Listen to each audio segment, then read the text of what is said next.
If you've been struggling with the exposure triangle, particularly the relationship between aperture and shutter speed, I want to share with you an analogy that I've been using to successfully teach exposure for over the past 10 years. And this analogy really makes it click with a lot of people. And that's using water to represent light and a simple glass to represent our sensor. And we're going to fill up that glass with just the right amount of water to give us the proper exposure.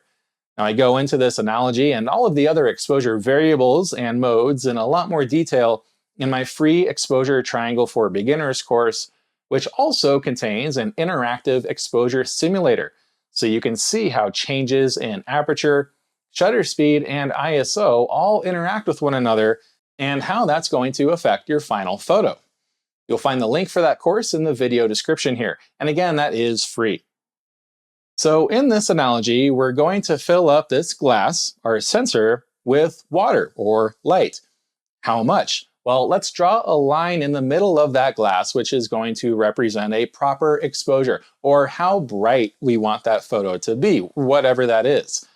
If we fill up that glass with too much water over that line, the photo is going to be overexposed or too bright. And if we don't fill it up with enough water, that photo is going to be underexposed or too dark. So we want to get it just to that line and stop. Now, how are we going to do that? Well, we're going to open up that faucet to start letting in that water. We could crank open that faucet all the way, letting in a flood of water, as much water as possible. But that means we're going to have to shut it off right away so that we don't overfill it and overexpose that picture. Now that would be the same as using a wide open aperture. That lens aperture is open all the way. You're using a small f number, so as much light is coming in as possible, which means that you're going to need a relatively fast shutter speed so that you don't overexpose the photo. Now that wide open aperture is also going to affect your depth of field. It's going to mean that you have a very shallow depth of field. You can make your foreground sharp and in focus, but your background is going to be blurry, depending on a variety of factors. Or the other thing that you could do is just barely crack that faucet open, so water is just trickling into that glass. And because that water is just barely trickling in, you're going to have to leave that faucet open for a longer period of time. Now that would be the same as using a very small aperture, a large f number, and that will increase your depth of field. That's the other effect that has, which will make your background sharper than when you use that shallow depth of field, that large aperture. So now both your foreground and your background are going to be in focus, like when people normally take landscape pictures. But because that light is just trickling in through that lens, that's going to require a relatively longer or slower shutter speed to fill that sensor up to the level we're looking for.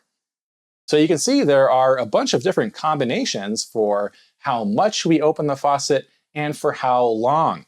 We could open it all the way, which means that we have to shut it off really quick, or just barely open it, which means that we have to leave it open for a longer period of time.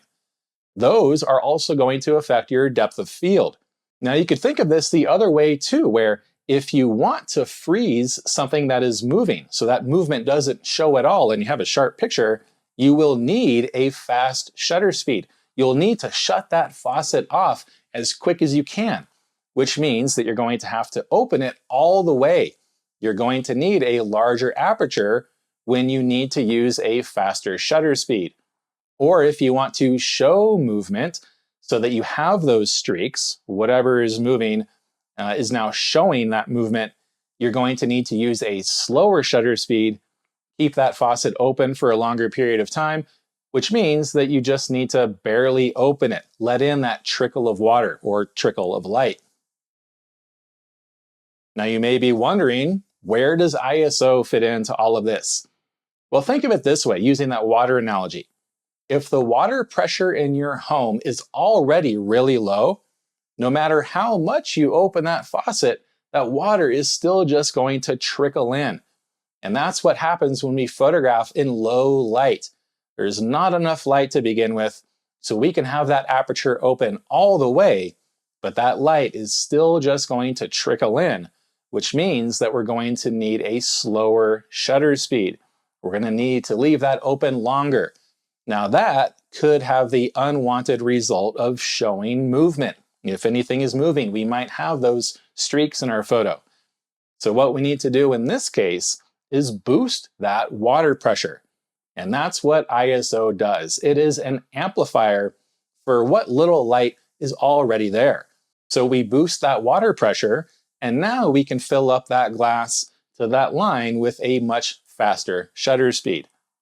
So I hope this little analogy helped you understand the relationship between aperture and shutter speed and how they're kind of inversely proportional to one another. Opening that faucet all the way means you need to shut it off real quick, and vice versa. And those also have implications for your depth of field and how sharp your photo is if anything is moving.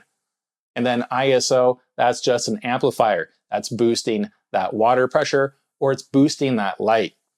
Again, if you want to learn more about all of these variables and how they interact with one another in more detail, and you want to use that interactive simulator, you can check out that free exposure triangle for beginners course linked in the video description. If you have any other questions or comments, please let me know below. Subscribe for more great tips like this every week, and I'll see you in the next video.